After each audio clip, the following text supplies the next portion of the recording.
Ticho! Pamatuj si, že mě nemáš otravovat každý den ráno. To je poslední varování. Ještě jednou a půjdeš na pekač. To je zima.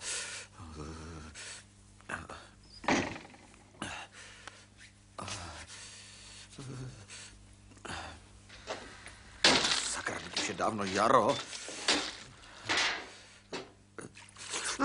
Pane Bože.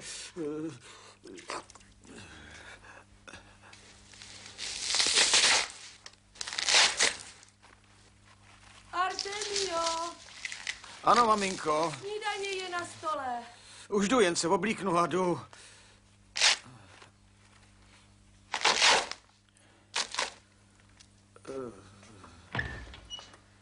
Čau, tučňáku. Budeš se muset přestěhovat jinam. Rozhodl jsem se, že si sem dám kamínka, nejsem lední medvěd, rozumíš?